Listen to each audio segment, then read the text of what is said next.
Assalamualaikum warahmatullahi wabarakatuh. Salam sejahtera bagi kita semua. Perkenalkan, saya M. Afif Rijalusni, dosen tetap program studi Diploma 3 Perekam dan Informasi Kesehatan Universitas Nur Huda Mustafa Bangkalan. Video ini merupakan bagian dari pernyataan diri dosen dalam unjuk kerja Tridharma Perguruan Tinggi atau PDD UKTPT pada sertifikasi dosen tahun 2026, khususnya pada penilaian aspek pelaksanaan pembelajaran. Pada kesempatan ini, saya akan memaparkan proses pembelajaran pada mata kuliah Rekam Medis Elektronik 2. Mata kuliah ini merupakan mata kuliah lanjutan setelah mahasiswa menempuh Rekam Medis Elektronik 1 pada semester sebelumnya. Fokus pembelajaran diarahkan agar mahasiswa tidak hanya memahami konsep rekam medis elektronik, tetapi mampu melakukan analisis kebutuhan, perencanaan sistem, memahami tata kelola penyelenggaraan rekam medis elektronik, serta mengevaluasi implementasinya pada berbagai fasilitas pelayanan kesehatan. Pembelajaran ini disusun untuk mendukung kebutuhan transformasi digital kesehatan di Indonesia, sehingga lulusan memiliki kompetensi yang sesuai dengan perkembangan teknologi informasi kesehatan serta kebutuhan di dunia kerja.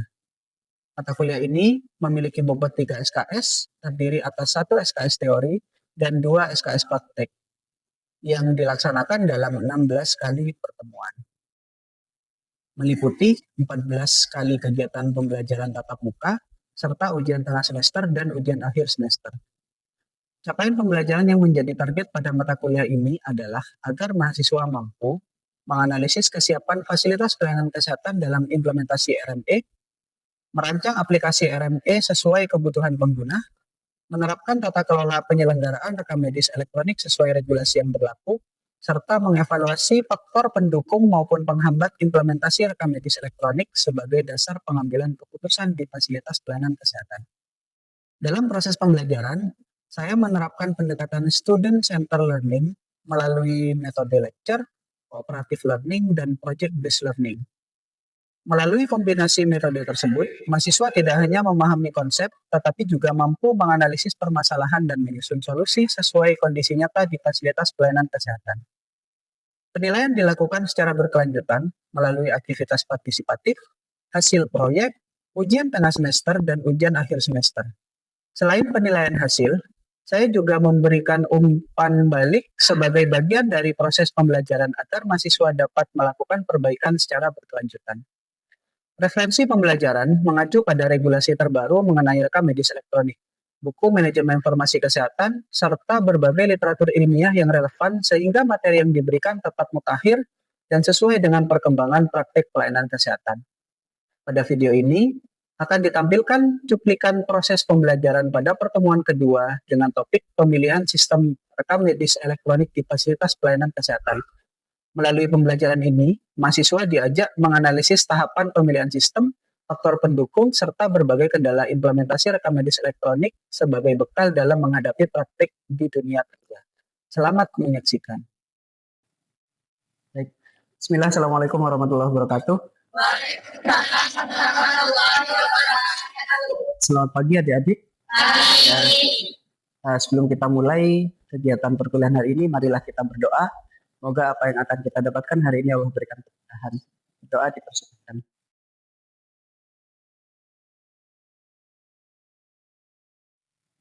Dapat diakhiri? Oke. Untuk hari ini, jadi kita masuk ke pertemuan kedua pada mata kuliah rekam medis elektronik. Hari ini kita akan membahas terkait dengan tahapan pemilihan sistem rekam medis elektronik di fasilitas pelayanan kesehatan. Oke, karena kita hari ini masuk ke pertemuan kedua, minggu kemarin kita sudah pernah menyampaikan terkait dengan materi yang pertama dari mata kuliah ini. Kira-kira ada yang masih ingat kita kemarin bahas apa? Adopsi RME ya, kesiapan dari adopsi RME. Kira-kira apa yang kita bahas kemarin?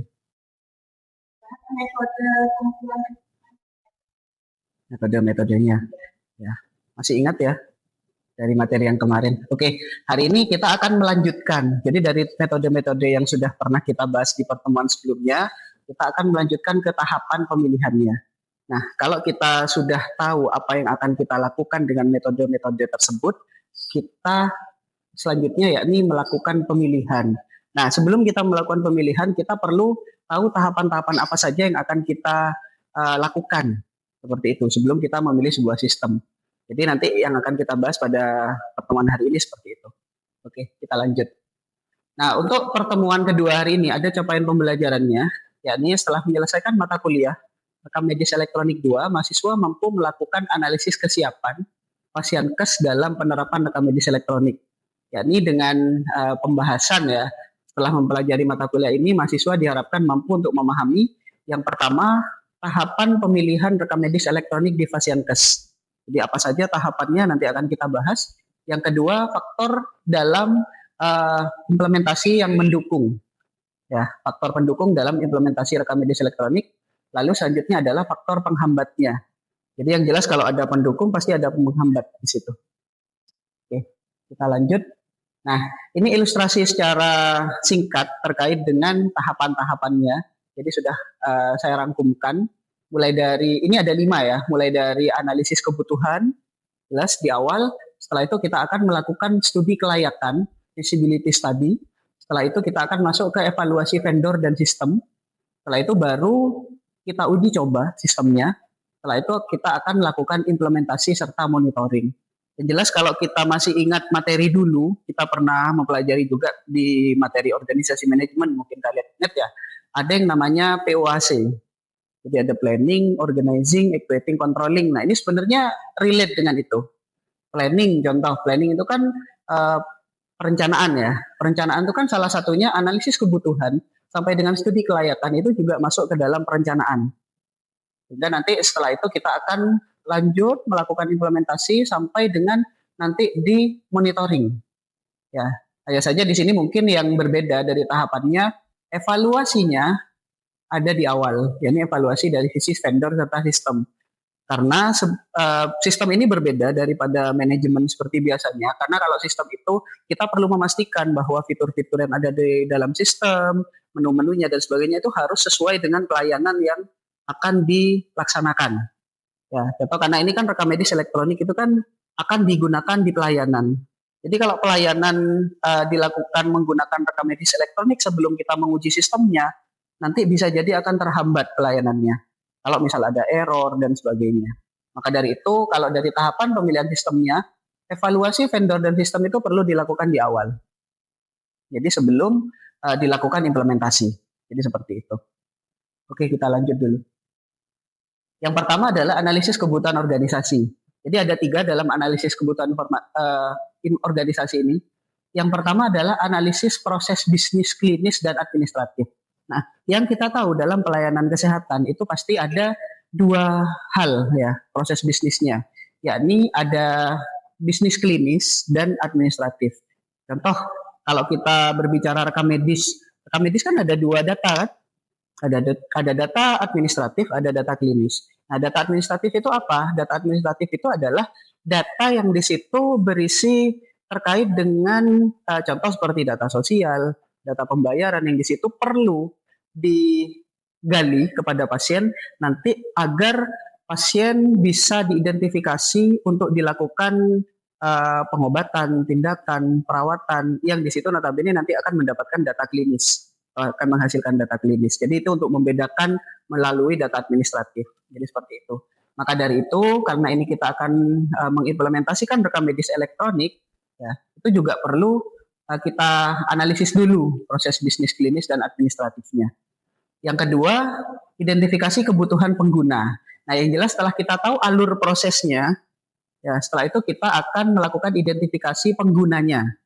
Jadi nanti penggunanya itu dia siapa, lalu hak akses penggunanya apa saja. Contoh seperti di sini ada dokter. Dokter itu dalam menggunakan rekam medis elektronik nanti mereka itu akan membuka menu apa, data-data form-form apa saja yang dokter perlu untuk isikan dan sebagainya. Ya, mau itu dokter, perawat, rekam medis, manajemen dan sebagainya. Maka dari itu perlu tahapan yang kedua. Yang ketiga yakni penyesuaian dengan regulasi nasional serta integrasi ke sistem nasional kesehatan. Ya, contoh regulasi nasional itu apa? Nah, rekam medis elektronik itu kan sudah diatur di Permenkes 24 tahun 2022. Di mana dari Permenkes tersebut itu banyak diatur sudah. Contoh seperti apa saja menunya, Bahkan kalau kita lebih jauh mengacu ke Kepmenkes 1423 tahun 2022 terkait dengan variabel metadata, di situ sudah rinci apa saja yang ada di dalam menu rawat jalan misal. Rawat jalan ini ada data umum, ada data pemeriksaan dan sebagainya. Di situ variabelnya apa saja itu ada semua. Nah, maka dari itu perlu pada proses perencanaan kita melakukan penyesuaian dengan regulasinya. Lalu setelah itu kita juga perlu untuk melakukan integrasi ke sistem nasional kesehatan. Contoh kalau yang kita tahu itu ada Satu Sehat ya. Nah, Satu Sehat itu kan mengharuskan rekam medis elektronik itu terintegrasi datanya. Dengan apa? Yakni dengan menyamakan variabel-variabel yang ada di regulasi tadi, disesuaikan dengan variabel yang ada di sistem Satu Sehat, sehingga nanti bisa terintegrasi. Jadi kalau misal mau melakukan pelaporan dan sebagainya itu bisa langsung connect gitu intinya, ya terintegrasi. Oke, yang kedua. Tahapan kedua setelah kita melakukan analisis tadi, yakni studi kelayakan atau feasibility study. Nah, dari studi kelayakan ini ada 3 hal yang perlu kita lakukan studinya, yakni yang pertama adalah kelayakan teknis. Dan teknis ini berarti terkait dengan hardware atau perangkat keras, perangkat lunak, jaringannya, listriknya, itu perlu kita lakukan studi kelayakan. Ya, perangkat keras itu apa contohnya? Misal, kita perlu memastikan bahwa perangkat-perangkat itu spesifikasinya bisa menjalankan aplikasinya dengan lancar. Seperti itu. Oh, prosesornya berapa, atau prosesor edisi apa, misal RAM-nya berapa, memorinya berapa, dan sebagainya. Itu perlu kita lakukan studi kelayakan. Ya, harusnya kita juga perlu memastikan di pedoman ya. Biasanya begitu. Harus kita buat pedoman dari sisi hardware-nya gimana, software-nya gimana, jaringannya gimana, dan sebagainya. Yang kedua, kelayakan finansial atau return on investment, biaya implementasi serta maintenance-nya. Jadi finansial itu juga perlu untuk kita pertimbangkan dalam menerapkan atau mengimplementasikan sebuah sistem rekam medis elektronik. Karena biaya implementasi itu kan bukan hanya pada saat di awal. Oke, kita sepakat kemarin setelah kita pernah diskusikan bahwa biaya implementasi RME itu besar. Ya, biasanya memang besar di awal karena perlu untuk melakukan persiapan dari sisi perangkat keras, perangkat lunak, dan sebagainya, SDM-nya, pelatihannya. Nah, maka dari itu perlu kita uji atau kita studi kelayakannya ya, biaya implementasinya. Namun selain dari implementasi, ada yang namanya maintenance. Maintenance itu pemeliharaan. Jadi bukan hanya kita melakukan implementasi, tapi di situ setelahnya, karena aplikasi itu kan dipakai setiap hari ya, perangkat itu kan juga dipakai setiap hari. Mau itu apapun, contoh kita seperti kita punya alat ya, mobil misal. Mobil kalau dipakai setiap hari kan tetap perlu ada yang namanya diservis, ya dan sebagainya. Kalau ada kerusakan diperbaiki. Sama, aplikasi rekam medis elektronik pun itu juga perlu ada yang namanya maintenance, pemeliharaan. Maka dari itu kita juga perlu untuk melakukan studi kelayakan finansial di awal. Biar apa? Biar pada saat kita sudah melaksanakan atau mengimplementasikan sistem itu, kita sudah punya yang namanya persiapan dari sisi finansial. Oh, kita bisa mengatur, oh keuangannya ini untuk operasional segini, nanti untuk pemeliharaan segini. Jadi nanti kalau misal ada kerusakan sistem atau sistemnya ada update dan sebagainya, kita sudah siap dana tersebut. Jadi seperti itu. Lanjutnya kelayakan SDM. Nah, kalau dari sisi SDM, sumber daya manusia, yang dilihat adalah kompetensi IT dan digital literasinya. Kompetensi IT ini dalam artian itu bukan hanya tim IT-nya, namun terkait dengan usernya juga, dokternya, perawatnya, perekam medisnya, dan sebagainya, ya tenaga-tenaga medisnya, itu dia perlu untuk dibekali dari sisi kompetensi IT serta digital literasinya. Jadi bagaimana dia cara menggunakan aplikasinya nanti perlu untuk diajarkan dulu. Perlu untuk kita briefing begitu ya, atau berikan pelatihan. Oh, caranya buka aplikasi begini, caranya membuka menu dan sebagainya, itu minimal seperti itu. Ya. Oke, untuk yang ketiga yakni evaluasi vendor dan sistem. Nah, vendor ini adalah penyedia ya, penyedia aplikasi. Sebenarnya kalau kita ingat-ingat lagi materi sebelumnya, penyedia aplikasi itu kan bukan hanya uh, dilaksanakan oleh luar ya, pihak luar atau pihak ketiga. kita menerapkan atau mengembangkan sistem dari secara internal ya, secara internal di rumah sakit oleh IT sendiri itu juga masuk ke dalam vendor sebenarnya, meskipun itu internal begitu ya. Jadi kita perlu evaluasi serta sistemnya juga kita perlu evaluasi. Apa saja yang dievaluasi? Yang pertama adalah interoperabilitas. Interoperabilitas itu keterkaitan ya. Jadi dari sistem yang ada di Paskes kita ke uh, luar misal. Atau interoperabilitas internal dari ruangan satu ke ruangan yang lain atau dari komputer satu ke komputer yang lain. Itu interoperabilitasnya perlu untuk kita evaluasi. Yang kedua adalah keamanan privasi. Nah ini penting.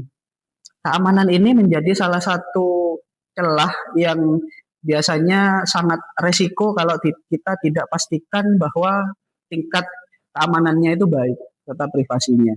Karena kita akan berhadapan dengan ini ya, dengan sistem digital, di mana digital itu kan salah satu kelebihannya adalah pada saat kita mau menyebarkan itu akan sangat mudah. Contoh kayak kalian misal punya WA, dari WA itu kalian punya gambar, kalian share ke teman-temannya itu kan akan cepat. Nah, salah satunya di rekam medis elektronik karena sudah elektronik itu akan sangat cepat kalau misal kita mau menyebarkan file atau data. Ya, apalagi ini data pasien yang notabene di peraturan itu sangat rahasia. Bahkan ada sendiri peraturannya tentang rahasia kedokteran.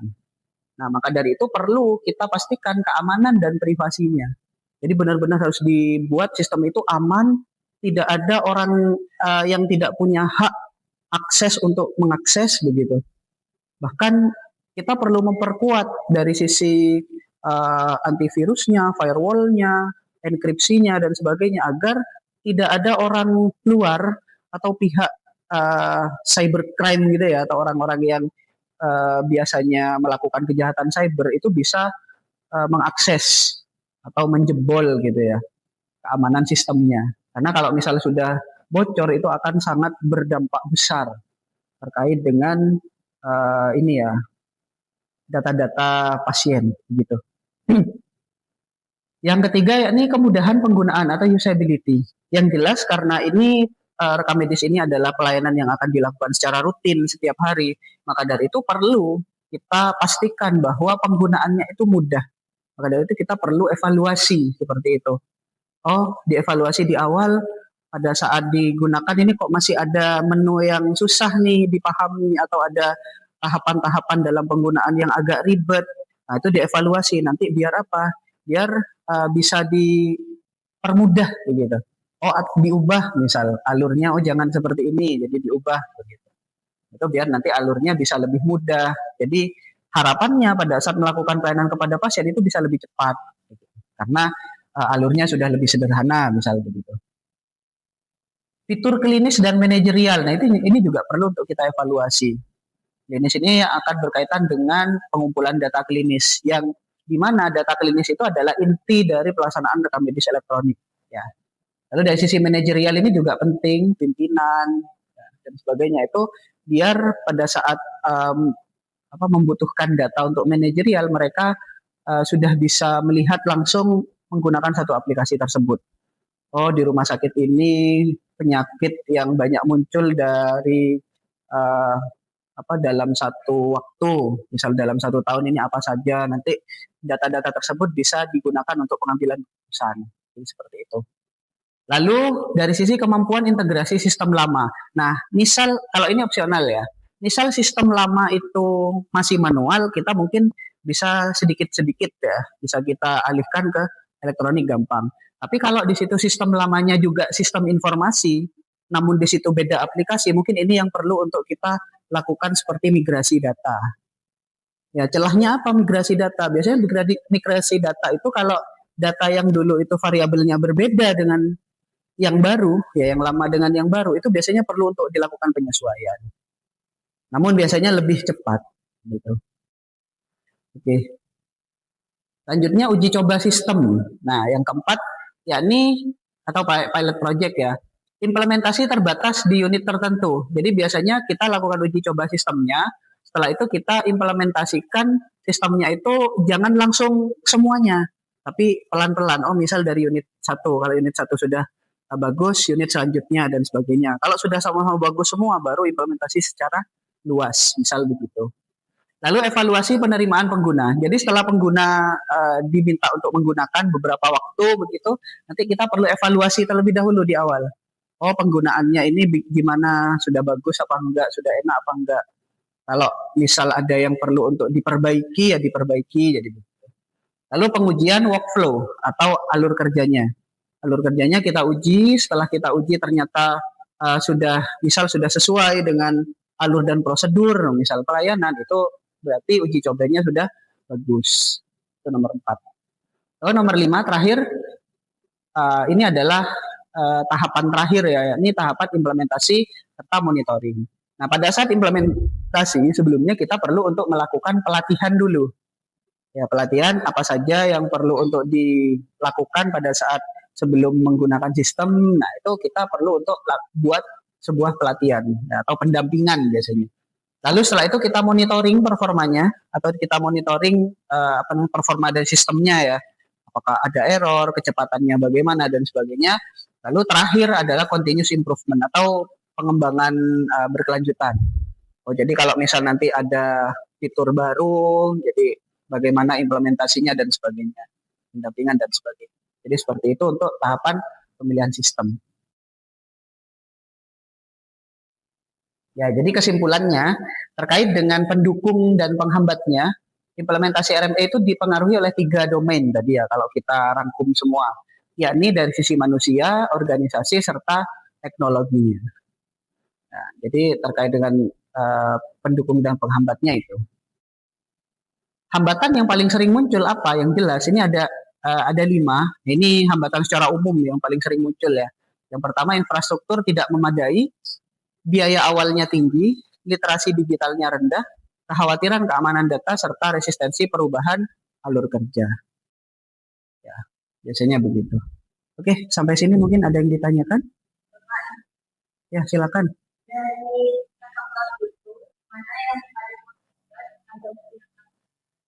Yang ini ya? Oke. Yang jelas, kalau terkait dengan hambatannya itu kan sebenarnya ya, kalau kita berbicara 3 domain utama ini sangat berpengaruh semua. Namun yang jelas akar dari ketiga ini adalah di organisasinya, di kepemimpinannya. Karena kalau kepemimpinannya itu bagus, misal prosedurnya dibuat secara benar, terus manusianya atau SDM-nya dibuat secara dilakukan pelatihan secara memadai dan sebagainya, insya Allah untuk faktor penghambat dari sisi manusia dan teknologinya ini bisa lebih diminimalkan. Jadi begitu. Ya, pahami? Oke, mungkin itu sudah cukup. Ya, mungkin itu saja dari saya. Terima kasih atas perhatiannya untuk materi hari ini. Kurang lebihnya mohon maaf. Assalamualaikum warahmatullahi wabarakatuh. Waalaikumsalam warahmatullahi wabarakatuh.